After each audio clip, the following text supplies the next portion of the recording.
Qual é o pior tipo de incredulidade que existe? Será que aquela incredulidade que se apresenta com, como uma ignorância ingênua, que diz assim: olha, eu nasci na crença, eu vou morrer na crença? Não é. Ou aquele tipo de descrença onde o incrédulo resiste ao Evangelho, apesar de entender o chamado da salvação, mas ele tem alguns impedimentos, alguns pecados de estimação que ele não quer largar. Mesmo conhecendo a verdade, ele resiste porque está preso àquelas barras que nós vimos hoje pela manhã. Também não é esse tipo pior.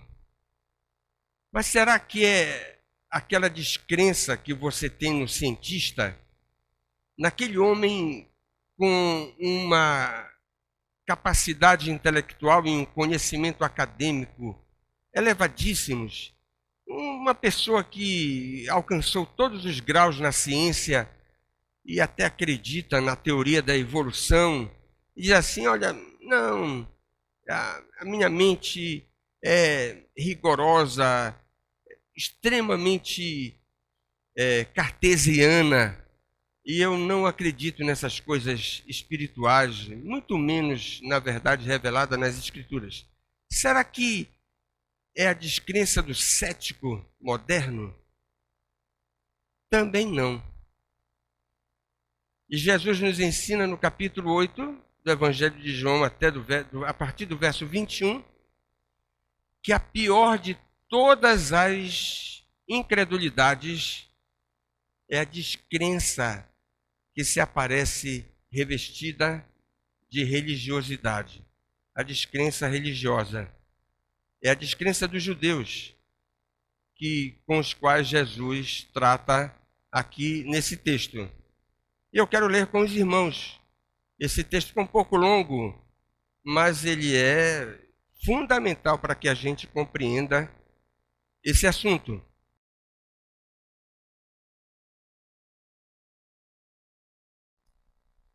Irmãos, aqui nesse texto nós temos uma passagem clássica sobre este assunto da descrença religiosa. Foi por isso que eu fiz uma pausa aqui no verso de número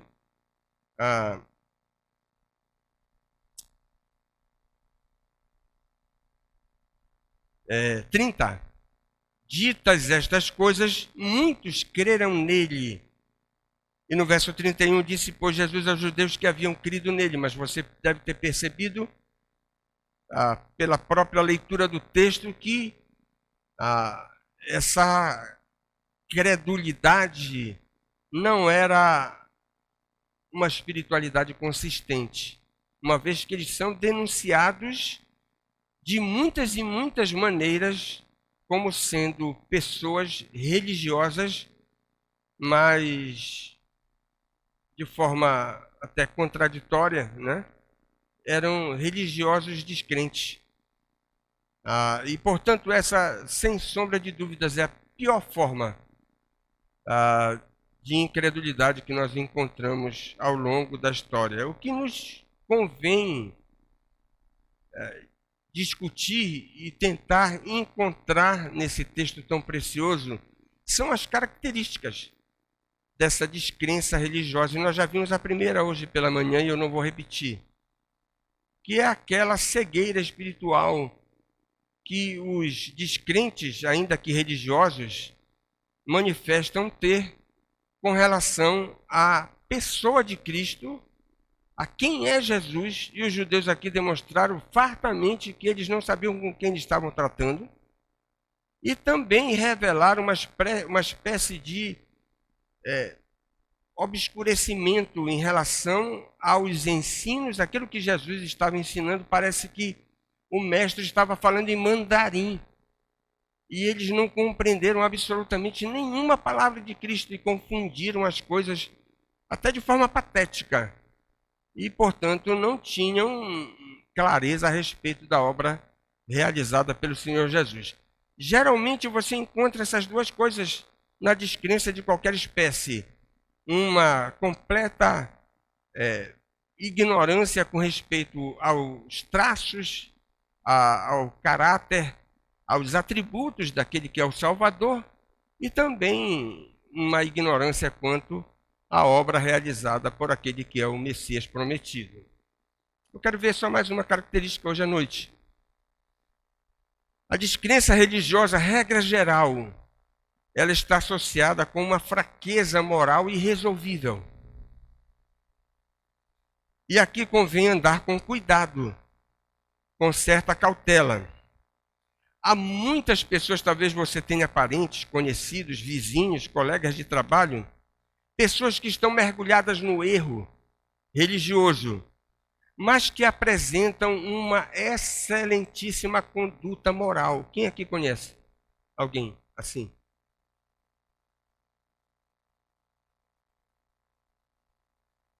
Isso nós não podemos negar.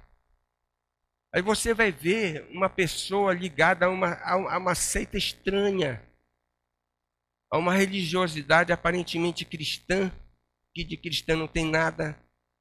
E a pessoa tem um padrão moral elevado. Irmãos, a cultura, a boa educação doméstica, a formação adquirida, podem imprimir no caráter de uma pessoa o zelo por aquelas virtudes que nós podemos dizer que são virtudes naturais. Ninguém deve ficar preocupado com isso. Isso não deve provocar nenhuma espécie de confusão na nossa mente, porque as Escrituras fartamente nos ensinam que ninguém vai ser salvo pelas obras. Se você tem dúvidas, Efésios 2, versículos 8 e 9. Nós somos salvos pela graça mediante a fé. Isso não vem de nós, é dom de Deus e não é de obras, para que ninguém venha um dia chegar no céu batendo no peito, dizendo, olha, eu estou aqui porque eu fiz por onde merecer. Não vai ter esse tipo de gente no céu. Todo mundo que chegar no céu vai chegar com a cabeça curvada e vai chegar dizendo, olha, foi a tua graça que me trouxe aqui. A pura graça de Deus é que leva os piores pecadores. Quer sejam pecadores grosseiros, quer sejam pecadores polidos, isso não importa. Os pecadores vão para o céu exclusivamente pela graça. Nós sabemos também que os nossos melhores atos, eles são maculados. Então nós não devemos ficar preocupados com pessoas que não professam a fé verdadeira e possuem um bom comportamento moral, porque nós precisamos nos humilhar e reconhecer que aquilo que nós fazemos aos nossos olhos, que parecem as obras mais virtuosas, elas são manchadas pelo nosso pecado.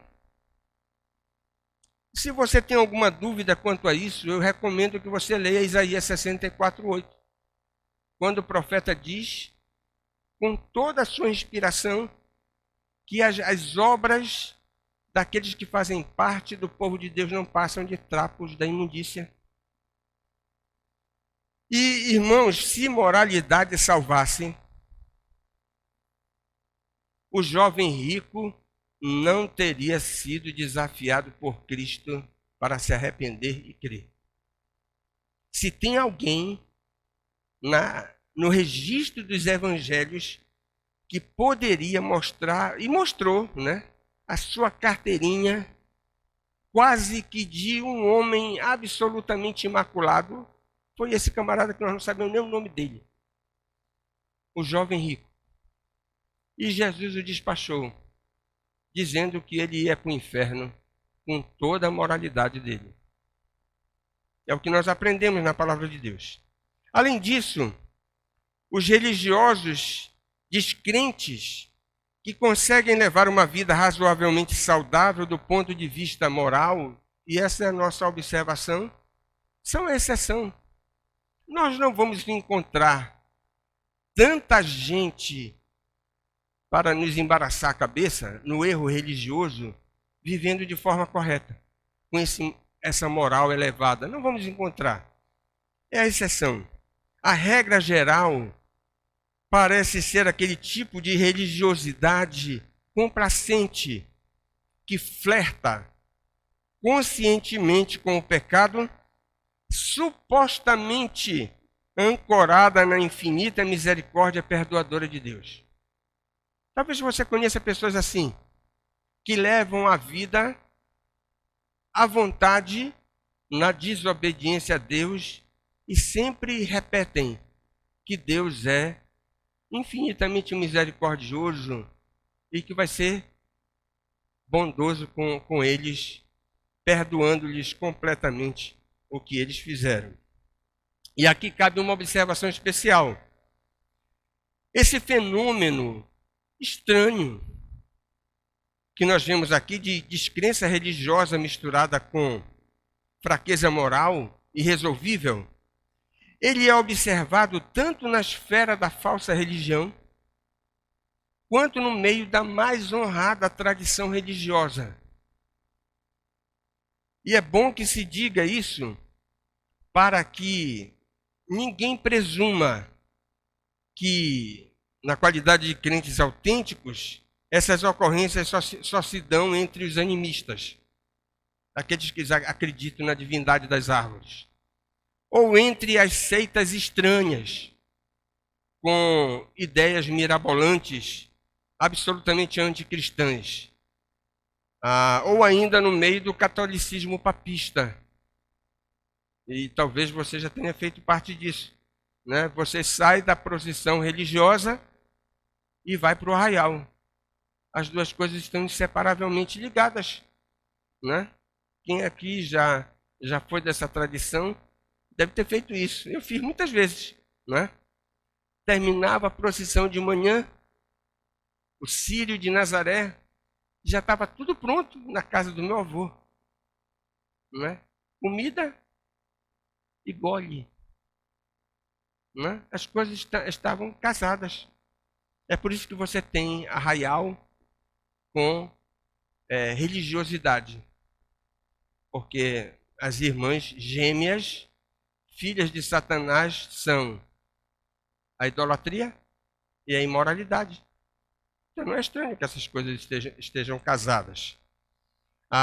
Mas infelizmente nós encontramos também no meio da religião verdadeira, nas melhores igrejas do mundo, ocorrências dessa natureza. E talvez você diga assim, mas é isso mesmo? Pois é. Você tem aqui no capítulo 8 do Evangelho de João. Os judeus do presente texto, eles até insultam Jesus, dizendo, olha, nós somos descendentes de Abraão, o pai da fé. E nós não temos, irmãos, nós não temos na história uma tradição religiosa da qual nós podemos dizer essa tradição verdadeiramente foi revelada pelo único Deus verdadeiro, Criador de todas as coisas, do que a fé dos patriarcas.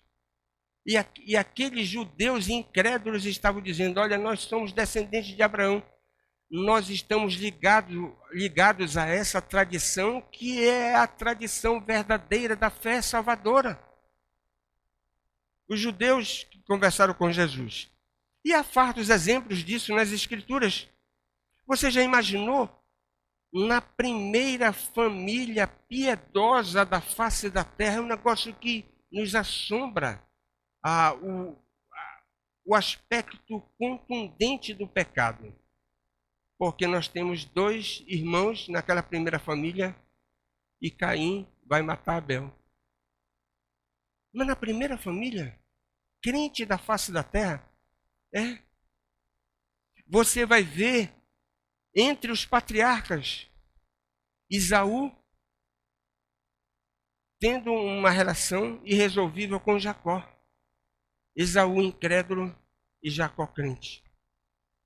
Mas, irmãos, sem sombra de dúvidas, a maior prova que nós temos que dentro da igreja mais santa do mundo, nós temos exemplos negativos, é o colégio apostólico, liderado pelo próprio Mestre, pelo Senhor Jesus.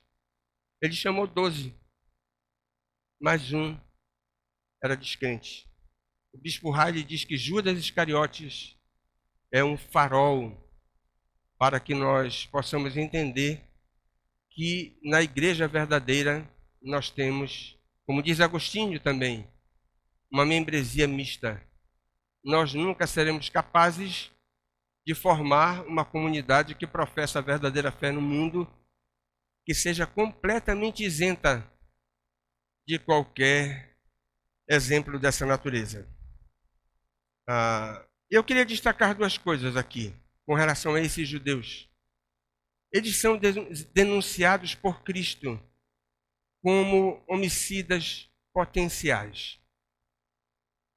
2 vezes Jesus os acusa de estarem tramando a morte dele. Veja lá, vós procurais matar-me.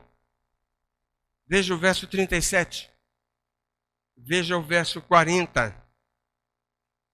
E aqui tem uma coisa muito interessante. Em todos esses diálogos confrontadores de Jesus, ele diz assim: olha, vocês estão bebendo. E eles dizem o seguinte: mas por que você está falando do sábado? Olha, vocês estão roubando. E aí eles retrucam: e por que você não está observando as festas? É muito interessante, eu já repeti isso aqui várias vezes. Jesus Cristo diz: olha, vocês querem me matar. E eles mudam de assunto. Eles não se defendem. Ora, se eles estão sendo acusados de alguma coisa, seria a oportunidade do mundo para eles apresentarem as provas da própria inocência. Mas eles não fazem isso.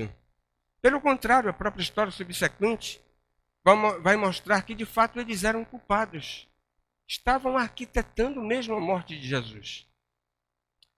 Isso concorda com a dupla denúncia de Cristo a respeito da situação delicada daqueles judeus. Ora, se eles estavam envolvidos nessa trama maligna de querer a morte de uma pessoa inocente e estavam resistentes à palavra de arrependimento apresentada por Jesus, o verso 21 e o verso 24, porque quem é resistente ao arrependimento não recebe o perdão. Não é verdade? E é por isso que Jesus Cristo diz o seguinte: olha, vocês correm o risco de morrerem e serem condenados pelos seus próprios pecados. É o que você tem no verso 21 e no verso de número 24. Além disso, eles reivindicam ter uma relação genealógica com o patriarca Abraão. E de fato tinham. Jesus jamais iria negar isso. O verso 37 prova essa questão. Mas eles não praticavam as obras piedosas e decorrentes da fé, como demonstrou o pai da fé, Abraão, no verso 39 e no verso 40.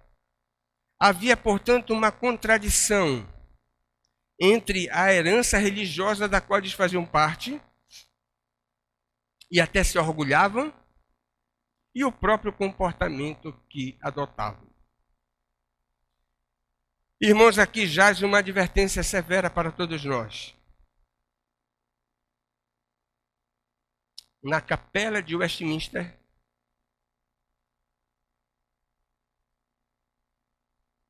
ou qualquer outra igreja famosa que você possa imaginar da história,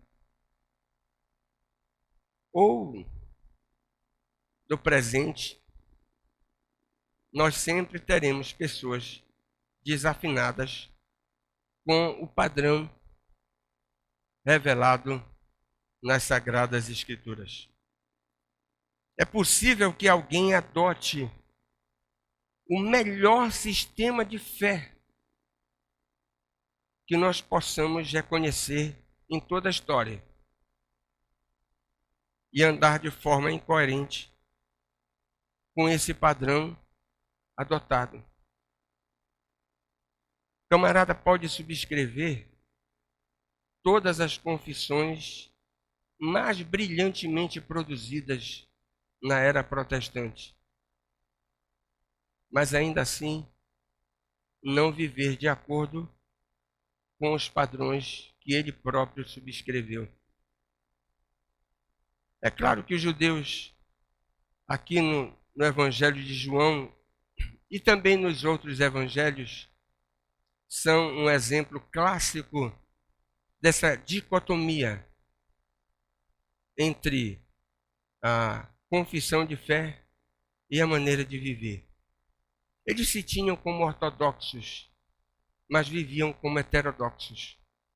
Eles se diziam descendentes de Abraão, mas não andavam nas pegadas de Abraão. Você sabe qual é o nome disso?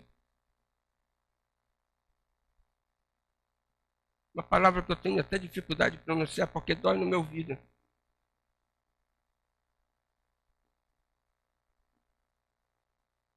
Hipocrisia. E você vai ver Jesus Cristo lidando com aqueles judeus repetidamente, dizendo: olha, há uma contradição entre a fé que vocês professam ou a super espiritualidade que vocês alardeiam com essa maneira de viver. Irmãos, eles não poderiam confirmar a fé que professavam sendo homicidas em potencial, querendo matar Jesus. Mas tem uma segunda coisa.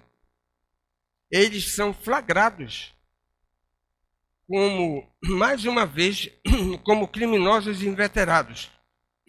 Veja como é que termina o texto no verso 59. Isso aparece claramente na última nota editorial do evangelista. Os seus ouvintes estavam horrorizados em relação àquilo que Jesus havia ensinado, proclamado, dito aqui nesse diálogo com aqueles judeus. E a reação natural deles foi aplicar ou tentar aplicar ao mestre que lhes ensinava sumariamente, ainda que de forma informal, de maneira informal, a pena capital, a pena de morte, prescrita para alguém que poderia ser enquadrado no crime de blasfêmia. E é por isso que eles repetidamente dizem para Jesus: tu tens demônio.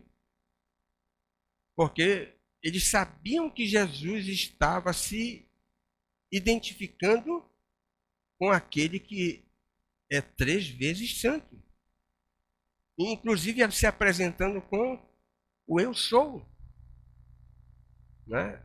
E a prova, um detalhe interessante desse texto, quando os comentaristas dizem o seguinte: olha, a vida de Jesus no seu ministério terreno, em lidar de forma diuturna com os pecadores, procurando chamá-los ao arrependimento e à fé, foi uma tarefa tão árdua, e nós não temos ideia de quanto isso pesou nos ombros do mestre, que ele com 30 anos tinha aparência de 50. Prestou atenção nisso? Tu ainda não tens 50 anos. E você viu Abraão? Os adversários de Cristo perguntaram isso. O nosso mestre até envelheceu precocemente. Tão árduo, tão pesado foi o ofício que ele teve que desempenhar em chamar os pecadores ao arrependimento e à fé. Levítico capítulo 24, verso 16 diz o seguinte: que aquele que blasfemar, toda a congregação o apedrejará. E não é a primeira vez que eles tentam executar Jesus assim. Só no Evangelho de João você tem já 2 vezes, essa é a terceira. No capítulo 5, verso 18, eles tentaram matar o mestre. No capítulo 7, verso 30, verso 44, novamente. E não vai ser a última. No capítulo 10, no verso 39, eles tentarão novamente executar Jesus. Irmãos, havia duas ilegalidades nessa tentativa por parte daqueles homens. Os romanos haviam retirado completamente a prerrogativa dos judeus de aplicarem a pena capital justamente naqueles crimes religiosos prescritos pela lei dos judeus. Os romanos proibiram os judeus por causa dos excessos. Foram proibidos terminantemente de observarem esses preceitos da lei na aplicação da pena capital, porque, francamente, eles foram além da conta e se excederam. Portanto, a tentativa de executar Jesus por blasfêmia, ao arrepio da legislação romana, que estabelecia para eles essa proibição, é uma violação rigorosamente criminosa. Eles estavam contra a lei. Eles deveriam obedecer à lei, ao Estado que tinha autoridade de exercer o governo sobre eles. Mas, irmãos, essa não é a pior das ilegalidades. Eles desobedecerem, os romanos. A pior ilegalidade do caso tem a ver com a forma assodada e intempestiva que eles adotaram ao se arvorarem com o direito de exercer a justiça, como diz o comentário popular, com as próprias mãos. Eles não estavam somente desobedecendo o Estado, eles estavam querendo fazer justiça com as próprias mãos. Aqueles judeus, olha, presta atenção nisso. A gente poderia perguntar, deixa eu fazer uma pergunta para vocês. Vocês estão tão irados e tomados por uma fúria incontrolável? Vocês estão sendo tão implacáveis nos juízos de vocês? Deixa eu fazer uma pergunta para vocês. Quem foi que constituiu vocês como juízes? Era essa a primeira pergunta. Eles não eram juízes. Segunda coisa, vocês porventura fazem parte do Sinédrio, que é a Suprema Corte da autoridade judaica? Também não. Terceira coisa, aonde é que vocês encontram na lei que vocês devem proceder esse tipo de julgamento e execução no meio da rua? Aonde? Não era assim que a coisa funcionava. Eles estavam desobedecendo o Estado e estavam querendo fazer justiça com as próprias mãos. Irmão, que Deus nos livre disso. Livre disso. E cabe aqui lembrar a intervenção de Nicodemos. Olha lá, no capítulo 7, verso 51. Observe lá. Leia lá. Numa ocasião anterior, quando eles também quiseram fazer justiça com as próprias mãos, e Nicodemos, já na sombra, né? Capítulo 13 ele está nas trevas, no capítulo 7 ele já está com algum entendimento da verdade, e você vai ver lá no capítulo 20, ele já convertido no Evangelho de João. Mas no capítulo 7 ele pergunta, acaso a nossa lei julga um homem sem primeiro ouvi-lo? Irmãos, a presunção da inocência. A nossa lei julga um homem sem primeiro ouvi-lo e saber o que ele fez. Como é que vocês querem executar com as próprias mãos, ilegalmente, um criminoso sem que ele tenha oportunidade de se defender? E diga-se de passagem, Jesus Cristo morreu assim, sem um julgamento justo, correto, limpo. atrapalhado. Mas eu vou pedir para você escrever uma frase que se aplica aqui ao caso desses judeus, nos seus anais de sabedoria. Não raro, escreva isso, aplique para você. Não raro, aqueles que se apresentam como juízes implacáveis se mostram complacentes para com seus próprios crimes e são condescendentes com seus delitos e dos seus amigos. Escreva isso nos seus anais de sabedoria. Geralmente, quem é juiz implacável é condescendente consigo mesmo e com seus pares. É o que você tem aqui. Esses são os judeus. Irmãos, a aplicação disso para nós é a seguinte: a fé salvadora, ela pode ser notada na vida daqueles que estão lutando na caminhada da santificação. Aqueles judeus nem passaram perto da escola bíblica da santificação. Não tinham o menor interesse nisso.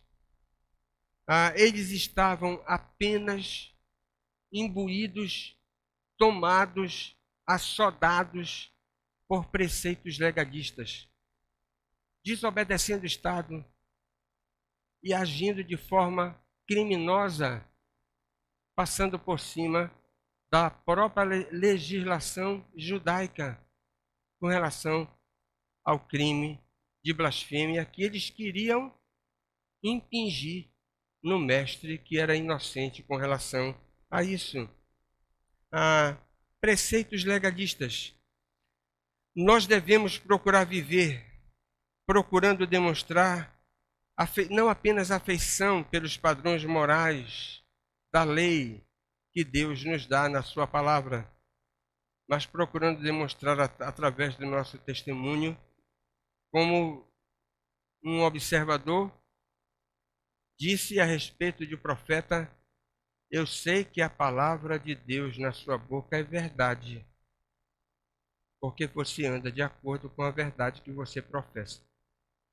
A Bíblia diz que nós devemos seguir a paz com todos e a santificação, sem a qual ninguém verá o Senhor. E que Deus nos abençoe, nos dê clareza, compreensão a respeito disso.